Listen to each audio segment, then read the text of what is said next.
जय जय रघुवीर समर्थ। जय जय रघुवीर समर्थ। जय जय रघुवीर समर्थ। उपस्थित श्रोतेजन हो, आपणा सर्वांचे आजच्या या ग्रंथ वाचनाच्या उपक्रमात चैतन्य आत्मन हे चॅनल हार्दिक स्वागत करीत आहे। आजचा ग्रंथ वाचनाचा आपला दिवस क्रमांक 200 म्हणजे ग्रंथ वाचन सुरू केल्यापासून आज आपण 200 दिवस पूर्ण करणार आहोत। या 200 दिवसांच्या कालावधीत एकूण व्ह्यूअरची संख्या 34,500 तर सबस्क्रायबर जवळजवळ 140 झालेले आहेत व ग्रंथ वाचनाच्या या उपक्रमात सर्व श्रोत्यांनी मिळून जवळजवळ 725 तास व्यतीत केलेले आहेत। श्रोत्यांनी काणी लावलेला त्यांच्या आयुष्यातील हा वेळ त्यांच्या पुढील आयुष्यात नक्कीच सत्कारणी ठरेल हा आमचा दृढ विश्वास आहे। तेव्हा आज 200 दिवस पूर्ण केल्याबद्दल आपणा सर्वांचे खूप खूप अभिनंदन। आता आपण ग्रंथ वाचनास सुरुवात करूया। ग्रंथ वाचनाच्या या उपक्रमात सध्या आपण सार्थ श्री दासबोध या समर्थ श्री रामदास स्वामी लिखित महान ग्रंथाचे क्रमशः वाचन करीत आहोत। आजचे वाचन पुढे सुरू करण्यापूर्वी प्रथम आपण समर्थ श्री रामदास स्वामी यांना गुरुवंदना अर्पण करूया। गुरुर् ब्रह्मा गुरुर् विष्णू गुरुर् देवो महेश्वरः गुरुर् साक्षात् परब्रह्म तस्मै श्री गुरवे नमः। तस्मै श्री गुरवे नमः। तस्मै श्री गुरवे नमः। जय जय रघुवीर समर्थ। आता आपण सार्थ श्री दासबोध या ग्रंथाच्या श्रवणाच्या फलश्रुतीचे महत्व वाचूया। या फलश्रुतीचे वर्णन समर्थ श्री रामदास स्वामी यांनी त्यांच्या सार्थ श्री दासबोध या ग्रंथातील प्रथम दशकातील प्रथम समासात सुंदर रीतीने केलेले आहे। या फलश्रुतीचे आता आपण वाचन करणार आहोत। सर्व संशय एकदम नाहीसे होऊन क्रियेमध्ये म्हणजे आचारामध्ये ताबडतोब फरक पडतो। सायुज्य मुक्तीचे रहस्य कळून येऊन तिच्या प्राप्तीचा सुलभ मार्ग सापडतो। दुसऱ्या बिकट साधनांचे कारण पडत नाही। अज्ञान दुःख व भ्रांती यांचा नाश होऊन तत्काळ ज्ञानाचा लाभ होतो अशी या ग्रंथाची फलश्रुती आहे। योग्यांचे परमभाग्य असे वैराग्य अंगामध्ये बांधते। विवेक व चातुर्य यथायोग्य प्राप्त होते। जे कोणी संशयग्रस्त अवगुणी व अवलक्षणी असतील ते सुलक्षणी धूर्त तत्ववेत्ते चतुर व समयत्न असे होतील। आळशी असतील ते उद्योगी होतील। पाप्यांना पश्चाताप होऊन ते शुद्ध होतील आणि भक्ती मार्गाचे निंदक असतील तेही भक्ती मार्गाला वंदन करू लागतील. बद्धांचेच मुमुक्षु होतील व मूर्ख अति दक्ष होतील. अभक्तांना भक्ती मार्गाच्या योगाने मोक्ष मिळेल. अनेक दोषांचा नाश होऊन पतित असतील तेच पावन होतील. तात्पर्य, हा ग्रंथ नुसता ऐकल्याने प्राण्याला उत्तम गती मिळेल. देहबुद्धीमुळे येणारे अनेक प्रकारचे धोके, संशयाचे अनेक धागेदोरे, संसारांतील अनेक उद्वेग हा ग्रंथ ऐकल्याने नाश पावतील. हा ग्रंथ ऐकल्याने अधोगती चुकून मनास विश्रांती व समाधान मिळेल. अशी या ग्रंथाची फलश्रुती आहे.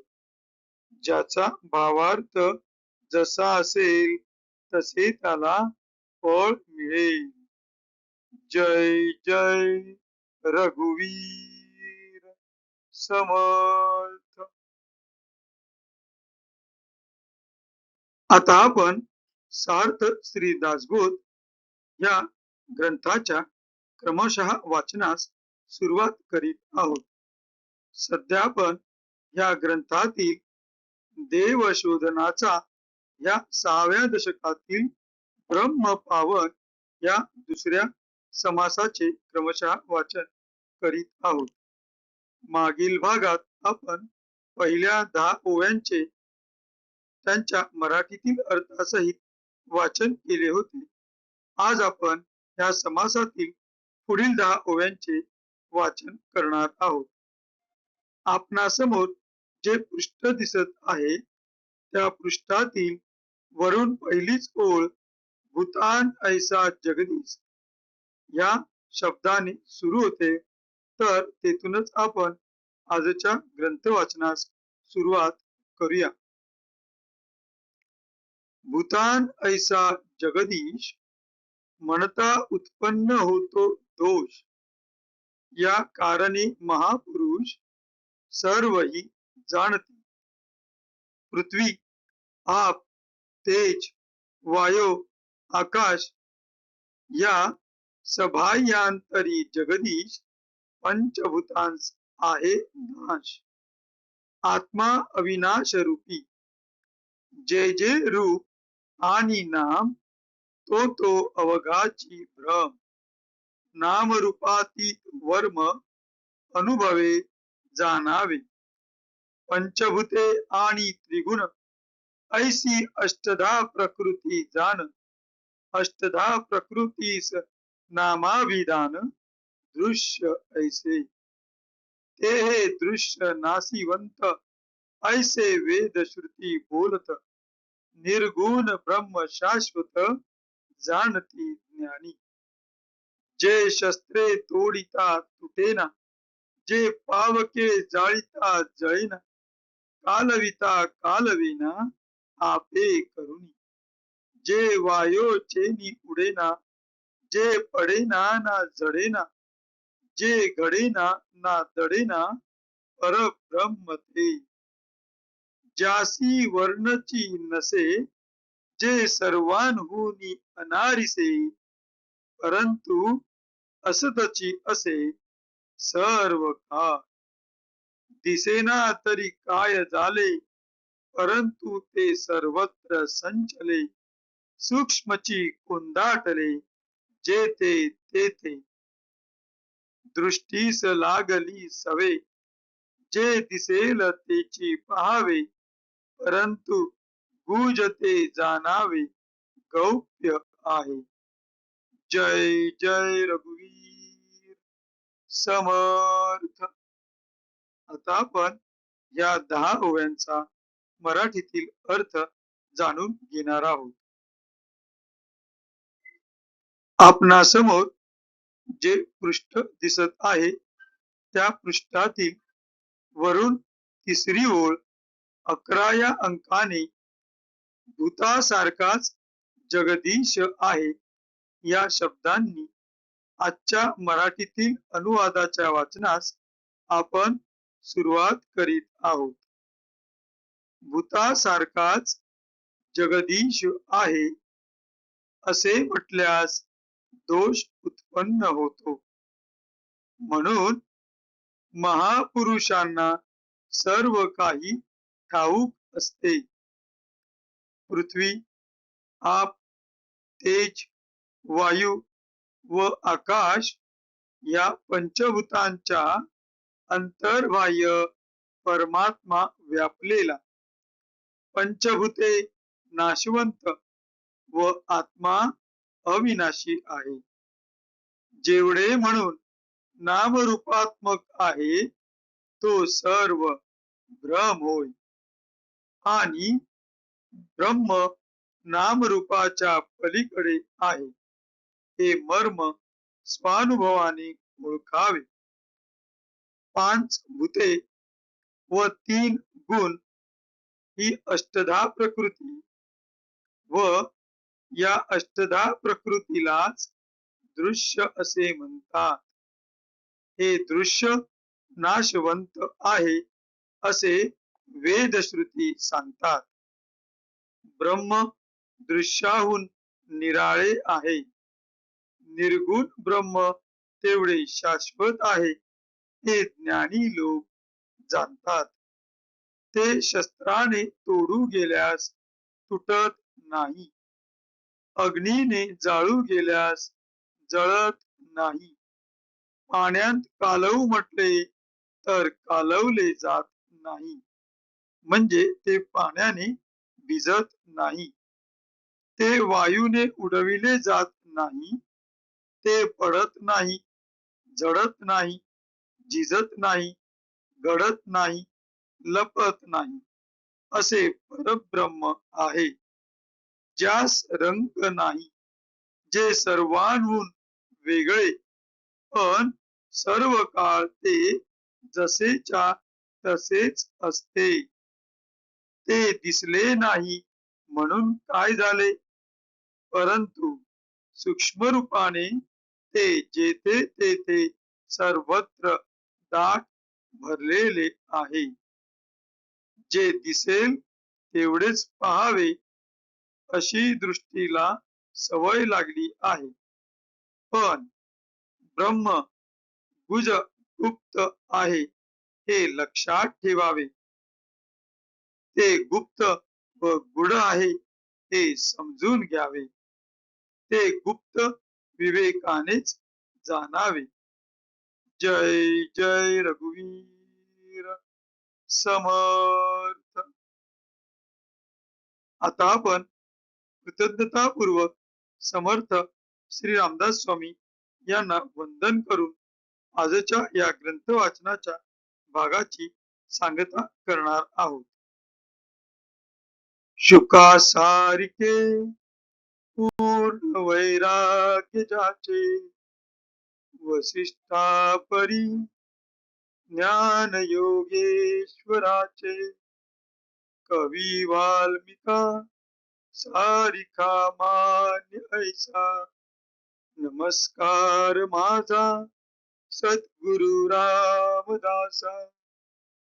जय जय रघुवीर समर्थ.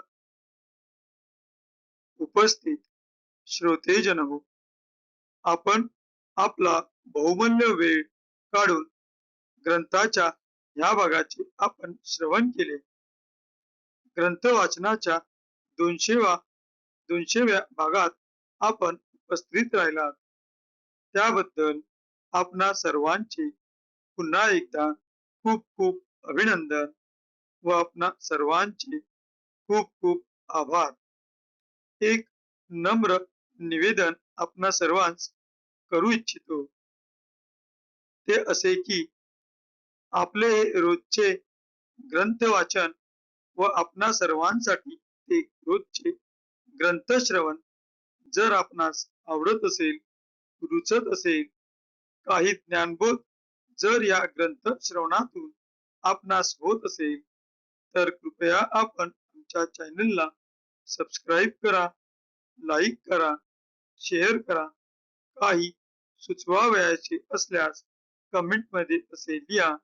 ही आपणा सर्वांना पुन्हा एकदा नम्र विनंती. आज आपण ग्रंथ वाचनाचा 200वा दिवस साजरा करीत आहोत आणि याबद्दल आपणा सर्वांचे पुन्हा एकदा खूप खूप अभिनंदन. भेटू पुढल्या भागात. जय जय रघुवीर समर्थ.